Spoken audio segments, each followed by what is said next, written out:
I'm fine, thank you. How's the event going? That's all good, but it's going too quickly, of course. We're on day 3 now, and it's already too late, you know, but there you go. Yeah, definitely. My first question for you is, how does it feel to be known as one of the people who are playing a well-known character like Jabba? Not everybody knows it, although the rumour gets out, even where I work, eventually somebody says something and then you find out, but I think people think it's much more exciting than it really is, you see what I mean? Because to me, this is 6 weeks work I did 30 years ago. It's astonishing that people still find it interesting, but you know, when I die, it's going to be Jabba dies, isn't it? It's not going to be, juggler or whatever other things I've done. Yeah. I mean, I like it actually. It's kind of it's an interesting thing. It's an interesting subject to talk to people about. But I certainly didn't expect it to putting me on the main stage later on for a chat in front of 1,000 people. Oh my God. My second question is, can you talk about all the parts of Jabba that you've updated and what the process is like? Okay, well, he's essentially a 2-man puppet, although there are lots of extras. Dave Barker's doing the right hand and the mouth, and is doing the words in English on the set, so to speak. And I get all the actions basically. I'm the left hand, and I'm moving the head around, sometimes the nostrils or little controls, and the tongue, which makes me, amuses people, I guess. But basically I do all the actions. Mostly, my main thing is moving the head around, and with the left hand I'm eating the frog, smoking the pipe, eating C-3PO, and so that, that's the main bit that I'm doing, I guess. Yeah, it's really cool. What were your impressions of the cast and crew members you worked with? Oh, it was great. It was really great. But I didn't really work with many of the people on the Jabba Planet set. I knew a lot of them before because they were London actors and things. But the crew that I worked with was a dedicated team for Jabba. There were 6 guys who built it, and then the 3 of us puppeteers.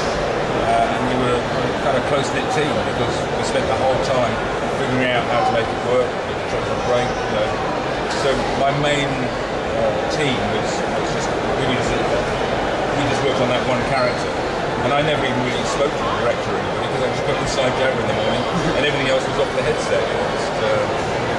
And what's it like for you being at Celebration?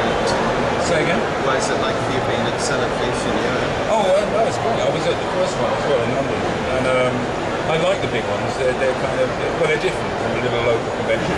They're both interesting because with a small one you get to meet everybody. With one like this, I'm so busy doing what I do that I don't get to see all the presentations and things. But that's my only regret, really. I don't see everything. But it's a lot of fun. I think everyone would attend Celebrations. Well, yeah, you can't do it all. But the nice thing about the European one is that I'm meeting friends that I've met from Spain and Belgium and Germany and stuff like that. When I go to the States for a celebration, really I meet new people.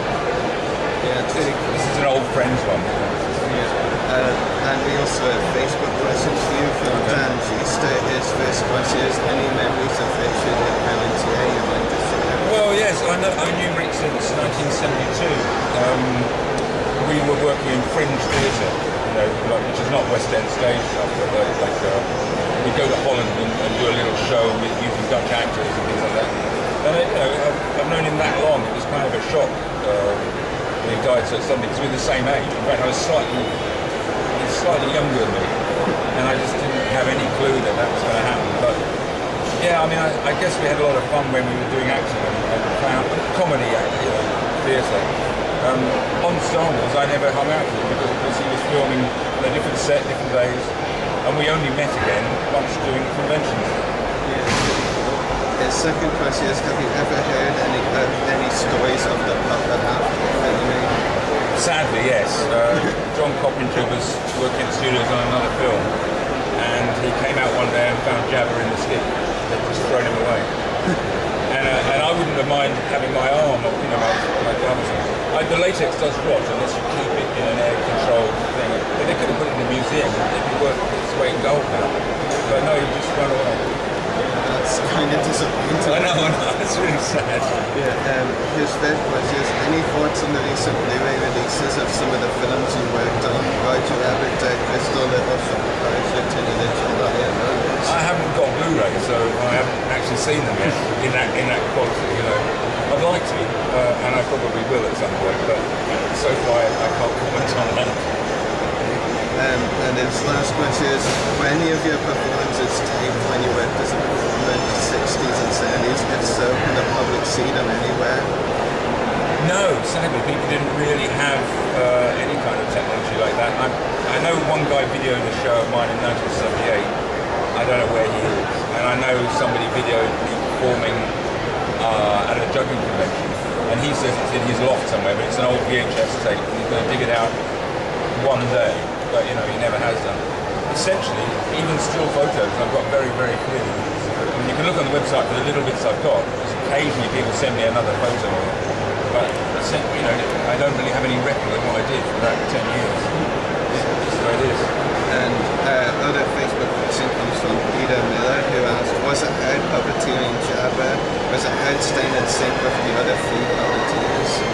Yeah, and we did a lot of rehearsal on that. It wasn't so difficult with the guy on the tail because he was just doing either angry thrashing or boring taps.